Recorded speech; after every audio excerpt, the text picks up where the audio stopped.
Bismillahirrahmanirrahim. Selamat siang teman-teman semua. Assalamualaikum warahmatullahi wabarakatuh. Waalaikumsalam. Oke, pada kesempatan siang hari ini kita berkumpul via daring untuk sedikit berdiskusi terkait tugas mata kuliah Etika Administrasi Publik yang membahas terkait potensi pelanggaran etika yang ada di tempat kita bekerja masing-masing. Sebelum itu saya jelaskan dulu ya, pengertian etika administrasi publik adalah suatu disiplin yang mempelajari prinsip-prinsip moral dan nilai-nilai yang harus dipegang oleh kita dalam bidang administrasi publik. Dan nanti ini kan kita dari kelompok E ya, kelompok E yang terdiri dari 6 anggota 6 anggota, dan dari masing-masing kita kan tempat bekerjanya atau instansinya kan berbeda. Kita mulai dulu ya, dari kelompok E yang pertama ada Mas Dani. Monggo Mas Dani bisa memperkenalkan diri.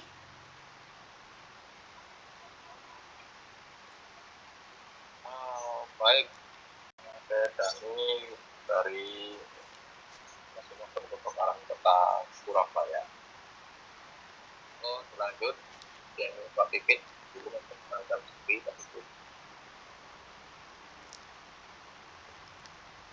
Masih di mute Pak. Mohon izin. Assalamualaikum warahmatullahi wabarakatuh. Waalaikumsalam. Saya Pipit Rusyantono. Saya dari instansi Dinas Perhubungan Kota Surabaya. Dalam hal ini tempat kerja saya di UPTD Pengujian Kendaraan Bermotor Wiyung. Demikian dari perkenalan diri dari saya. Atur. Monggo dilanjut Bu Katra. Perkenalkan, nama saya Gatra Taurista Ramadhani. Saya berasal dari instansi Kelurahan Gunung Anyar Tambak, Surabaya. Siap. Dilanjut Bu Lisa. Perkenalkan, nama saya Lisa Muktiwardini. Saya dari instansi Badan Pengelolaan Keuangan dan Aset Daerah yang lebih sering dikenal dengan BPKAD. Demikian perkenalan dari saya. Monggo Bu Mawar. Saya dari instansi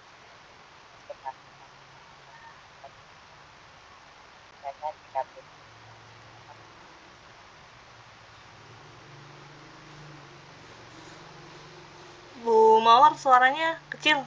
Bisa diulangi nggih?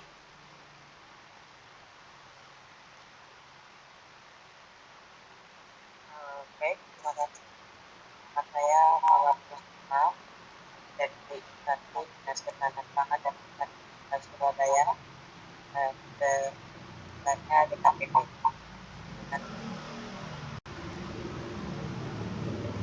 Oke, siap. Yang terakhir, saya Rizky Nur Ardianti. Saya bekerja di instansi Kelurahan Karangpilang, Kecamatan Karangpilang, Kota Surabaya. Kita mulai ya teman-teman diskusinya ya, santai aja ya. Dimulai dari anggota yang pertama, Mas Dani. Mas Dani kan sekarang posisinya kan lagi tugas ya? Ya, ini lagi Poskotis Surabaya. Oke, Mas Dani, bisa diceritakan sedikit terkait potensi pelanggaran apa yang ada di dinasnya Mas Dani ini? Supaya teman-teman tahu juga. Oh, ada PPT-nya, Oke. monggo. Salah satunya ya ini yang pelanggaran tentang penggunaan informasi yang digunakan dalam proses pemadaman sendiri.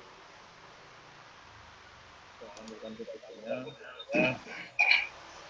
Intinya secara keseluruhan itu adalah ada yang namanya atau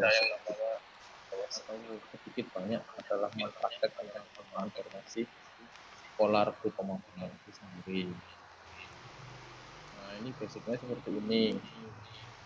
Ini dari Kemendagri seperti ini. Ada pola polanya pemadaman lah. Ketika kita nyampe ke tempat kejadian, nah ini yang akan kita lakukan. Dan sebelum kita nyampe ke tempat kejadian, ini juga yang kita pikirkan, yang kita disebut dengan setup. Pelanggarannya seperti apa? Pelanggarannya adalah adanya ketidaksepahaman dalam kerjasama antar grup yang hadir di sana. Seperti arah pemadamannya dari mana, terus yang satunya, yang regu lainnya dari sisi sebelah mana, seperti itu. Terus ambil airnya di mana. Nah, karena ini bila terjadi kesalahan begini atau pelanggaran di situ menyebabkan lamanya proses pemadaman. Seperti itu teman-teman.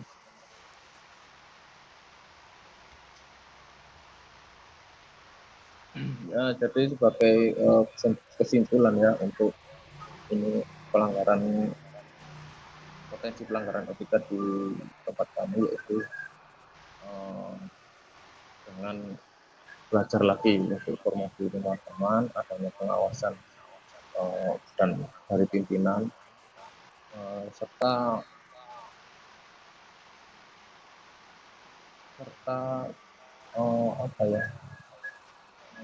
pendidikan dan pelatihan itu kan penting ya untuk kita lebih profesional untuk mencapai tujuan atau tercapainya ini pemadaman yang efektif dan efisien. Itu aja sih. Mungkin ada unek-unek pertanyaan, langsung saya jawab. Siapa dulu yang mau bertanya? Monggo. Iya, Bu Matra. Dari penjelasannya tadi mungkin bisa didetailkan seperti apa contoh pelanggaran dalam formasi regunya dalam penanganan kebakaran.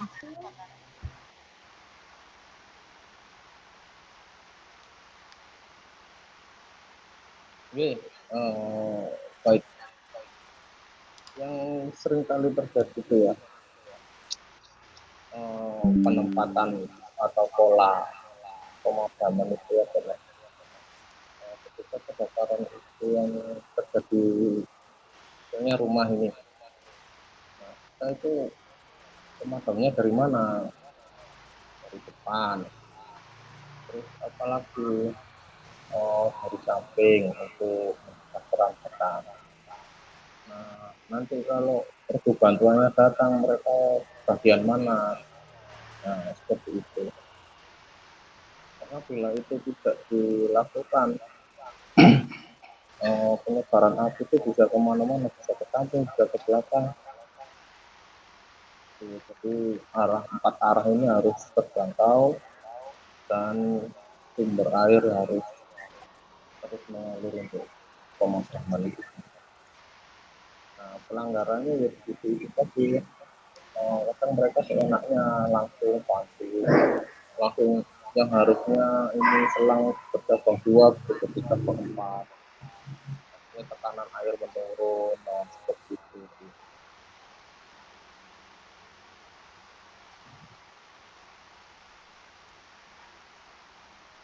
Oke. Ada tambahan lagi Kita mungkin? lanjut ya. Monggo. Kalau nggak ada, kita lanjut. Saya mau tanya Pak Dani. Baik, terima kasih Pak Dani untuk waktunya yang ingin saya tanyakan. Bagaimana saudara dapat menyebutkan undang-undang yang mendasari atau peraturan yang mengatur formasi regu?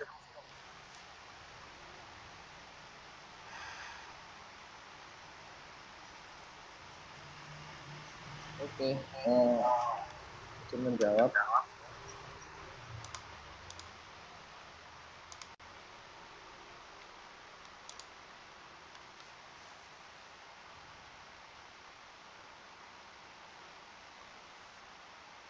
Suara saya terdengar ya?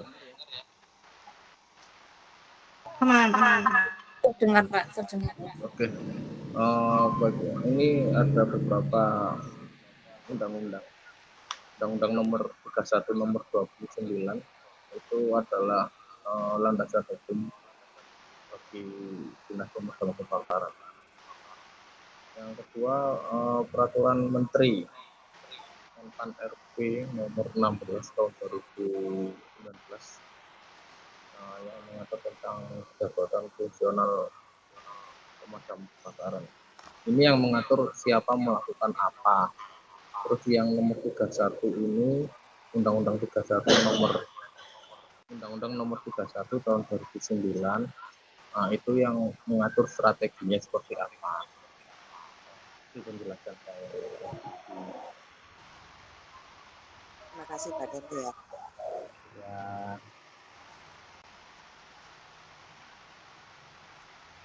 Oke, itu dari Ibu Yani ya.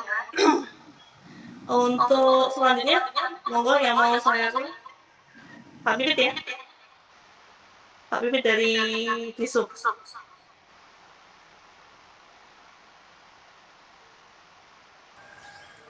Baik, terima kasih. Saya mau membacakan isi atau potensi pelanggaran etika dalam pengujian kendaraan bermotor yang ada di instansi saya, khususnya Dinas Perhubungan Kota Surabaya, di UPTD Pengujian Kendaraan Bermotor Wiyung.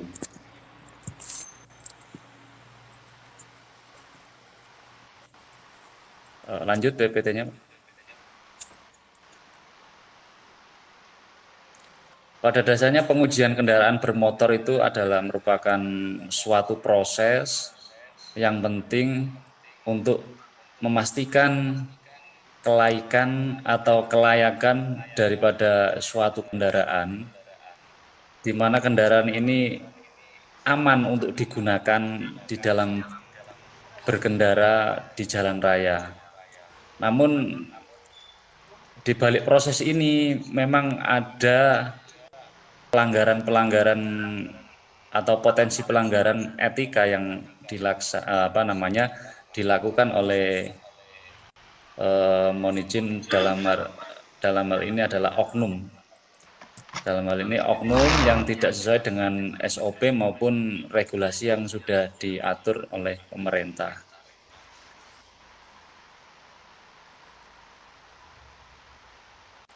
Ini untuk beberapa potensi pelanggaran, yaitu memanipulasi data yang tidak sesuai dengan real yang ada atau yang terjadi pada kendaraan tersebut. Yang kedua adalah pengujian ini kurang representatif. Yang ketiga, kurangnya transparansi dalam proses pengujian kendaraan ini mungkin karena alat-alatnya yang kurang bagus ataupun kurang mengikuti perkembangan zaman. Lanjut. Solusi untuk mengatasi potensi-potensi pelanggaran yang ada di tempat kerja kami itu yang pertama adalah meningkatkan pengawasan yang ketat sesuai dengan regulasi yang ada. Yang kedua adalah transparansi dalam proses pengujian kendaraan bermotor itu. Yang kedua adalah pemberian atau penegakan sanksi terhadap oknum yang melakukan melakukan pelanggaran etika. Yang ketiga adalah menekankan pentingnya kejujuran dan integritas dalam setiap proses pengujian. Nah, ini khususnya terhadap masing-masing anggota daripada penguji kendaraan tersebut.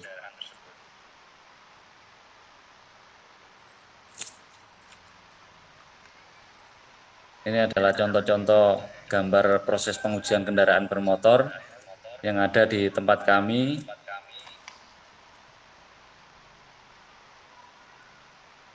Lanjut Pak Dani. Saya bisa menarik kesimpulan dalam hal ini adalah pengujian kendaraan bermotor itu kan intinya melakukan pengujian atau penelitian kepada kendaraan itu sebelum kendaraan ini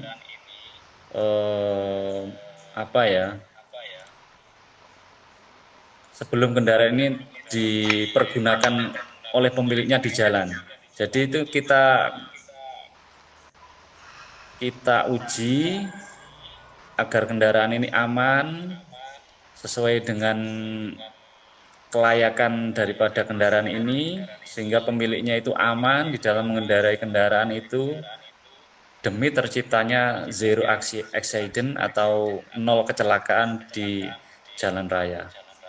Demikian isi dari saya, itu mungkin potensi pelanggaran yang ada di tempat kami. Matur nuwun. Monggo kalau ada yang mau disanggah atau ditanyakan.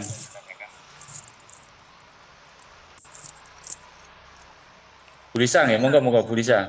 Monggo silakan Bu Lisa. Siap, terima kasih Pak Bibit. Contoh hal-hal apa saja yang bisa dilakukan dalam proses meningkatkan transparansi? Baik, terima kasih Bu Lisa, terima kasih. Kalau di tempat kami itu kan proses yang dilakukan dalam transparansi ya, sekarang ini kan sudah digitalisasi. Jadi pengguna atau pemilik kendaraan yang melakukan uji kelayakan di tempat kami itu dia langsung dapat memonitor, dari alat yang kami pakai itu sudah diketahui alatnya apa ketika kendaraannya itu masuk dan dilakukan pengujian. Di situ itu ada alatnya. Ini sesuai dengan regulasi yang ada apa enggak? Kalau memang sudah sesuai, ya ada tulisannya lulus uji gitu Bu. Gitu. Selain itu juga kita memberikan di tempat kami ada banner-banner gitu, aturan-aturan, regulasi yang ada itu kita sampaikan di alat-alat peraga yang digital. Demikian Bu, jawaban dari saya. Mungkin Pak Bibit, terima kasih atas jawabannya. Oke, makasih Bu Lisa. Monggo kalau ada yang tanya yang lain terkait dengan pengujian kendaraan bermotor. Oke Pak, cukup Pak. Kita lanjut ke selanjutnya ya Pak ya. Oke. Terima kasih. Kita lanjut ke Bu Gatra. Monggo Bu Gatra.